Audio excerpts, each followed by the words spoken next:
Today, I have a treat for you, a special guest, my friend Katie, and she serves the Asheville area, which is home to the Biltmore Estate, if I'm not mistaken. Is that right? Yes. Yeah. Okay. Well, welcome. Thank you so much for talking to me today, coming directly from Asheville. And I know you serve Asheville and the surrounding area. So tell us, what areas do you serve? Yeah. So I tell people that I serve Asheville because most people have heard of that city. But really, I serve all of Western Carolina. So pretty much an hour radius around Asheville. Some of the cities within that radius are Waynesville, Maggie Valley, Hendersonville. They're all like small suburbs of Asheville, even though Asheville's not big enough to have suburbs, but that's okay. And then I'm also licensed in South Carolina. So I also serve people in the like Greenville, Spartanburg community. Oh, wow, that's awesome. Okay, great. Well, tell us about yourself. Are you from Asheville? And tell us how long you've been in real estate. So I'm originally from North Carolina, not Western Carolina, though. I grew up in Raleigh and I went to NC State, got a degree in civil engineering, actually. And then I went into the Air Force for 7 years after that as a civil engineer. And I just decided that I did not want to have a boss anymore. I wanted to be my own boss, grow my business to, where I wanted to grow it to instead of be set with a specific salary. So I started in real estate about 3.5 years ago, got my license. And I really started in real estate specifically because I was doing like home renovations at the time. And I just found the whole process really exciting. And I learned a lot from my first few home purchases that didn't go great. So, yeah, learned from that and got started. And then I was on a team initially, and I've been independent as a solo agent for about 2 years now. Oh my gosh. When you said NC State, isn't that Wolf Pack? It is, yes. Not Tar Heel like the color that I'm wearing right now. You should be wearing, what is it, red? I know a Yes. lot of people who went there, so that's funny. Okay, so grew Nice. up in Raleigh. You're in real estate now. You were in the Air Force. How was that? Oh my goodness, what a transition. It was interesting. I did ROTC in college, so I commissioned right out of college. I moved to New Jersey first, which, okay, I would say North Carolina is in the South. It was Yes. a culture shock, I guess I would say. People in the Northeast are a little bit different than our area. And then also just being held to like a really high professional standard. I think that I'm very professional myself, but I do like to let loose and like joke and whatnot. So I felt like it was a really stiff environment. Um, it was a lot to handle. It was really stressful. And like my dating life was kind of tough. So I enjoyed that part of my life. They paid for my undergrad and my graduate degree, but I'm also really happy to be sitting here with you doing real estate now. So, yes, Oh, bless. oh my goodness. When you said paid for undergrad and graduate, what a blessing. Good grief. I'm still dealing with these student loans. God help me. Yeah. And I've just, and Yeah. I listen, I'm going to forgive myself. It doesn't matter. At one point, I'm going to just say screw it all. But you Yeah. know what? I think it's so awesome when people leave their state. And I really think that everyone should. Yes, it was a shock, but guess what? We need to go see what's out there. And I think it's so awesome because that's what I did. I was like, I'm from Indiana, but you know what? And then I went to work for Marriott and I moved all over the country. They moved me everywhere. And I loved it because it's like now you can see what's out there. And then you can always go back Yeah. home, but now you know what's out there. So good for you. And you met a lot of cool people, I'm sure. So Yes. Yep. okay, so let's talk about Asheville. Obviously, when I think of Asheville, and tell me your thoughts. When I think of it, I think of tourism. I do because I think of the Biltmore Estate. I think people vacationing in the mountains. I think of people maybe buying second homes there. Is that what's going on, or is my opinion totally off? No, all of your assumptions are correct. We definitely have a really big, lots of tourism in our area, pretty much April until through what we call leaf season, which ends once all the leaves fall off the trees in October. That's our like peak season. COVID really brought a lot of people moving here full time, though. A lot of people work from home and just want to enjoy the outdoors more. So Yeah, that's a lot of our population here. Work from home people and retirees. Yeah, I could see people retiring or even wanting to buy, even maybe if they did have kids, maybe buying a vacation home or something they could come to. Um, Speaking of that, people are retiring there. Um, but are there people that are retiring that are from your area? And are they moving away from North Carolina? Are they downsizing? What are they doing? Okay, so the people that were originally from here typically are still here, and they typically have not moved because unfortunately the cost of living and the cost of homes has really gone up. Like since, Mhm. I mean, COVID brought home prices way up across the nation. Um, and then we have a lot of people coming from like Florida who say it's too hot there. We have people coming from the north who want the mountains and a little bit warmer. We do have a lot of people coming from like Charlotte who want a slower pace of living to retire or a second home. So kind of people from all over. I've had people even from California who want a slower lifestyle and way less expensive than California. So. Oh, absolutely. That's where I could see people coming from New England where it's super expensive, California, because obviously, what's expensive to us is pennies to them. Lot of Right. people, I talked to someone in Nashville, a lot of people from California going to Nashville, so your area and Mhm. all of that. Um, so, when during COVID, like you said, yes, the prices shot up. So, can you tell us just in general in your area, what's kind of the median home price? Just in Yeah. general. So our median right now is like the low 600s to mid 600s. Um, a cookie cutter 3 bed, 2 bath home is probably going to cost you like low fives, mid fives, kind of depending on where you're at and the quality of the finishes. You know what? That actually It shouldn't surprise me at all. It does though, because there's other places in North Carolina where that is not the case at all. I've talked to people in Hmm. Raleigh, that's not, I've talked to people in Eastern North Carolina, that's not been the case. Wow. So prices really went up. And why do you think that is? Yeah. Why do you think that is in your area versus other areas of North Carolina? I think number one, we have incredible scenery. I'm looking out of my window right now at the mountains, which is really nice. We have all 4 seasons. It doesn't get too hot. It also doesn't really get too cold. This winter was a little colder than normal. Um, we have really good drinking water. Yeah, I think it's just gorgeous. And obviously, there's only so much land and so many homes. So high demand, high cost. Wow. And wow, that is just surprising because yeah, prices really did go up during COVID.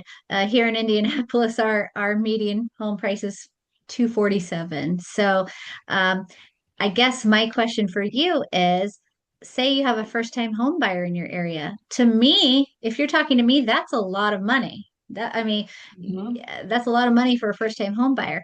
Do you does your area have a lot of condos or townhomes maybe to support some of those lower prices? Or where are the first-time home buyers looking? Are they having to look way out, way kind of farther out from the city center? Yeah, really good question. So the farther out from Asheville you go, obviously the less expensive. Some options are townhomes. Condos aren't low priced in this area. Honestly, they're downtown and they're high price. But townhomes, and then there's a lot of like the big builders. DR Horton offers good prices and good interest rates for first time home buyers. Truly, I have had very few first time home buyers. It's really unfortunate. Right now, there are a ton of apartment complexes being built. So it's sort of like the people who are of that age to buy their first home, they're still renting, and that's probably going to be the way that it is for a really long time. But at least I guess the city is building for that. So yeah, it's unfortunate. Yeah. And also, like you think about all the service workers and people in the service industry are probably the ones not being able to afford a home and to ride that elevator up. So yeah. Exactly. From working in the service industry, that's another big problem. It's not just a problem where you are in the United States, we have these Yeah. tourist, towns that we consider tourist towns, but what about the hospitality workers? It's like, what about um lower paid workers in other industries? It's like either they're having to go Mhm. way far out from the city center and drive. Well, I mean, gas prices are up. So it's a real problem. And you brought up home builders. Okay. Is there, are they building a lot in your area? Because here we have farmland. They're building all over the place. We're talking three-story townhomes, condos, we're talking not assisted living, but more like 55 and older, maybe single-story ranch communities. What are they doing in your area as far as building? Okay, so DR Horton and other home builders that are similar, like the big builders like that, Mhm. it's kind of split between single family homes on really, really tiny lots or townhomes. There are other builders in the area, but they typically don't build unless someone has like a construction loan to build. There are definitely builders that are building homes and then selling them, but it's less common. Okay. Okay. So let's talk about, since the price point is a little higher, you know, I want to talk about investors because, at some price points, investors kind of decide not to maybe invest as much in an area. But, you have some colleges and universities in the area. How far what is it, Appalachian State? That's in what? Boone App or State's in Boone, yeah, which is 2 hours away. I okay. thought Boone was Okay. going to be closer when I moved here, but Why did it's I far. think it was closer? Just because it's in the mountains, but you know what? Right. But you have a university, right? Yeah, yeah, we do. Okay. So like let's talk about the university, for example. So if an investor is looking in Asheville, are they looking to maybe, and I don't know if you have these in your area, do you have like two family homes or duplexes? Do you have, those type of things? Are they looking to invest in those? Are they looking to invest in single family or townhomes and rent those out to students? Yeah, I don't think student rentals are super common around here. We have UNC Asheville, which is like a pretty small school, and there's like AB Tech and some other small colleges here. But investors in general, the ones that I've worked with, are typically buying really low, renovating, and selling at a much higher dollar. So flipping is more common because there are a lot of older homes in this area. Like the first ones that were built were probably late 1800s, early 1900s, but there's a ton of 60s homes that people are renovating to bring up to more modern. Yeah, those are the investors that I've worked with. I've personally looked for rentals for myself, and there are some multifamily, meaning like 7 doors in one building that was a really huge home at one time that they've like divided up. Those are kind of cost prohibitive because you have to get a commercial loan and the interest rate's really high and the down payment's really high. So that didn't work out for me and my husband personally. But I have been looking at like duplexes, but we're mostly renting to families, either long term rentals for families or kind of popular in this area is month to month rentals. We do have a couple hospitals in the area that have travel nurses, like a high percentage of travel nurses, and month to month rentals for people who want to come to the area, explore where they like, and take their time buying a house. So they'll just get a furnished month to month. So it's kind of what Okay, investors are so looking for here. investors are looking to for midterm rentals and Airbnbs and things like that. But here's my question. Are there restrictions in Asheville? It seems like more and more people that I talk to in different cities, there's a lot of restrictions. Yes. So within the city limits of Asheville, you are not allowed to have anything less than a 30-day rental. And the city will find you and they will fine you. Ooh, So yeah, but there are like my house, I'm a 12-minute drive to downtown and I'm not in city limits. So there is possibility of going a little bit outside. The only caveat to that is if you own a home within city limits and you rent, let's say, like your basement or a room, you can rent it if you also live under the same roof. okay. All right. Wow. But yes, I know that towns are getting more and more strict on these Airbnbs because what's happening was investors, they're coming from all over the place, just purchasing all these Airbnbs. And then it's like, Yeah. you've heard all the stories like people partying late or whatever the case Yeah. may be. But the It's funny you midterm brought that rentals. up though. Airbnbs are actually, I mean, I think this is a thing all over the nation, but they've really gone down lately. Like they're not, people aren't renting them as much. And I've honestly seen and heard of a lot of investors that are trying to offload their Airbnbs right now. So it's kind of Ooh, unfortunate. Yeah. it And it's also makes flooding the market. sense. I'm sorry. It makes sense because why would I rent an Airbnb and have to do all sorts of work in the Airbnb as part of I think it's stupid. I'm I sorry. got to do my Yes. sheets, take the trash out. Are you crazy? Are you absolutely crazy? Listen, it can be fun and interesting if you have a huge group of people, like 20 people, but I'm sorry, like Airbnb has lost their damn mind. Like I'm Yeah. not doing laundry, like you said, laundry for $700 a night. Like, no, Right. thank you. Okay, so we talked about first time home buyers, what they have to do. We've talked about investors. The boomers are the biggest population. Um, and do you see a lot of boomers? Because I know you said they're from, Florida, or they're moving from New England, or, they're moving from the West, wherever. But, there's obviously boomers in your area who need to downsize. Like, their kids graduated high school or college, and they're in these two-level homes. Do you guys have a big inventory of those single story homes? It's like for us, it's like once one comes on the market, it's gone pretty quickly. Yeah, very similar to our area. And it's really unfortunate for all of those homes that were built in the 90s. Like, the 90s floor plan has all the bedrooms upstairs. And Yep. then same with the mid 2000s, like 2010s, they were building the really tall, narrow ones. I think some people call them bird boxes. Those are just sitting on the market right now, and it's really sad. So if you don't have at least one bedroom on the main level, you're kind of getting left out in the market.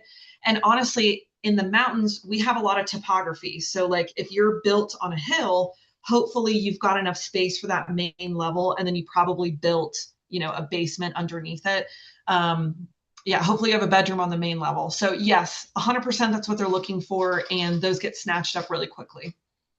So basically, it's tricky because, yeah, I mean, the ones it's kind of similar here. The only people that are going to purchase those two-story are the families, or maybe someone like me and my husband. We don't have kids. We're not you know, old yet. I feel it in my bones that we're not old yet, where we can handle stairs. But, you know, for those boomers that need a master on the main or a first, or a ranch style home, um, I wish more builders were building those just single level ranch, like you were saying, DR Horton. Here we do have some neighborhoods with DR Horton that are single story, or we have uh 55 and over communities like Del Webb, for example, is like a ranch style community with activities and stuff like that.